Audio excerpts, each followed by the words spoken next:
ating menu po for today, tonight is ang ating patola na bagong pitas na dala ng isa sa ating mga workers. Yan, igigisa natin yan.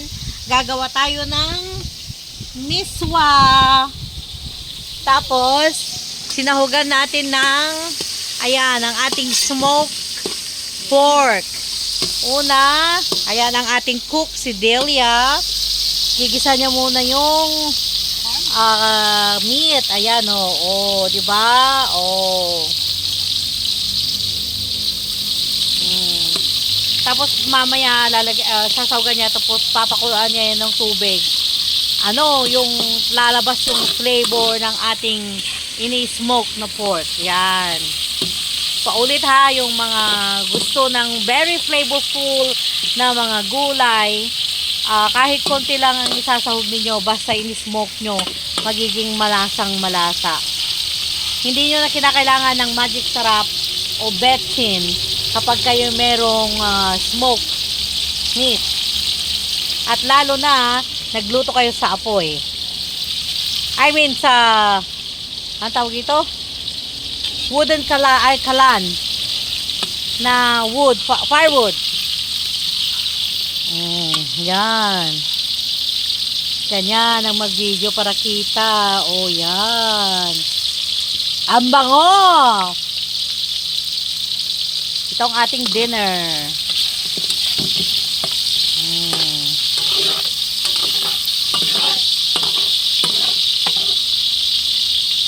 Yan, lalagyan natin ng maraming bawang. Kahit mahal ang bawang, kami ay mayaman sa bawang ngayon. Namili kami ng wholesale. Yan, marami kami kung magbawang. O, diba? Kinukuha lang yan sa mga bawang-bawang at sibu-sibuyas. Sarap na yan.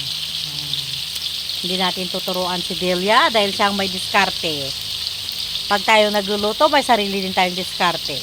Kanya-kanyang diskarte lang po yan. Yan. At ako'y nagugutom na. Ako'y nagpala ng maraming gravel kanina, kaya bumaba ang aking sugar. So I'm starving.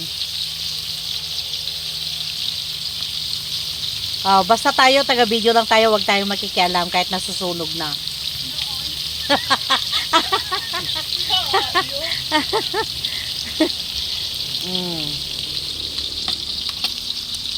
Yan. Oh. Parang kita nyo si Delia talaga yan. Oh.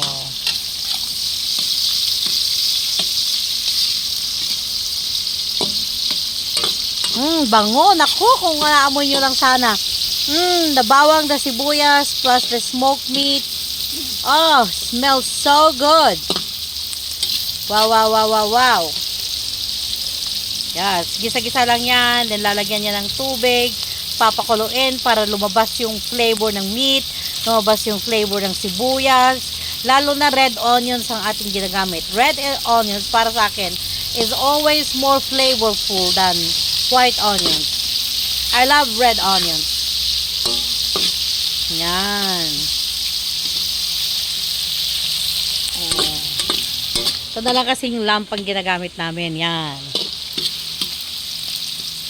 Kasi wala pa po kaming kuryente. Ang dahilan, panoorin nyo sa vlog ko, saan masarap tumira, part 2, Pilipinas o Amerika.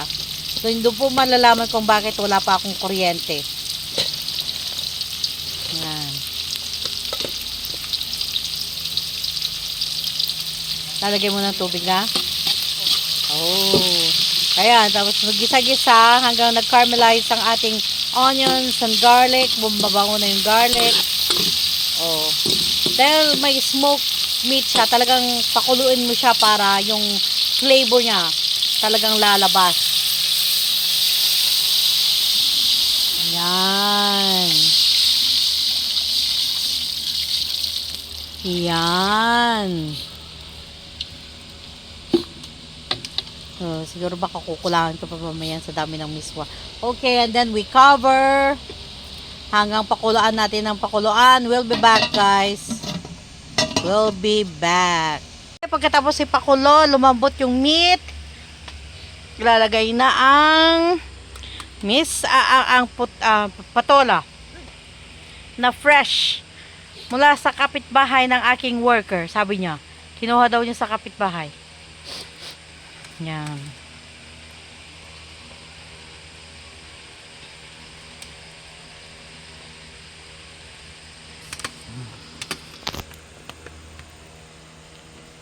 Tinimplahan niya na rin po yan ng patis.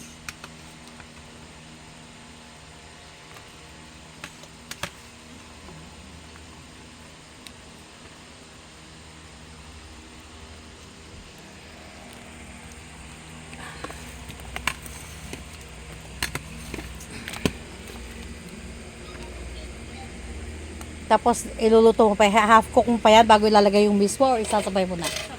Sasabay mo na.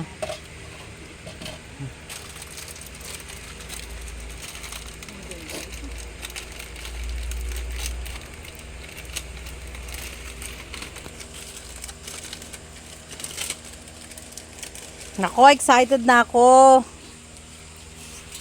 sa fresh na patola kasi sa US like freeze nila din sa kanila nilalabas.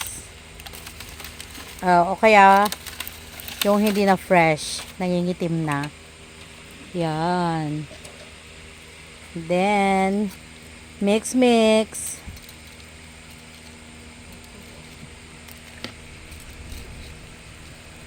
Yan. I guess. Yes. Tapos tatakpan mo ulit. Tatakpan ulit. We'll come back. Ayan. Yan. So, after a couple of minutes, ayan na. Ay, tama lang yung sabaw niya. Tsaka yung yung miswa, yung niya.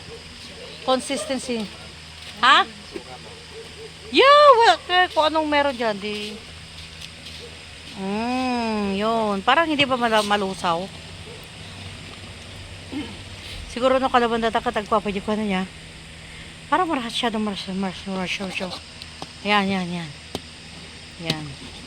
Okay na po. Malapit na po tayong kakain. Kaya lang masyadong mausok. Hindi kita. Yan. Lutong probinsya. Yan. Okay. Kakain na po kami.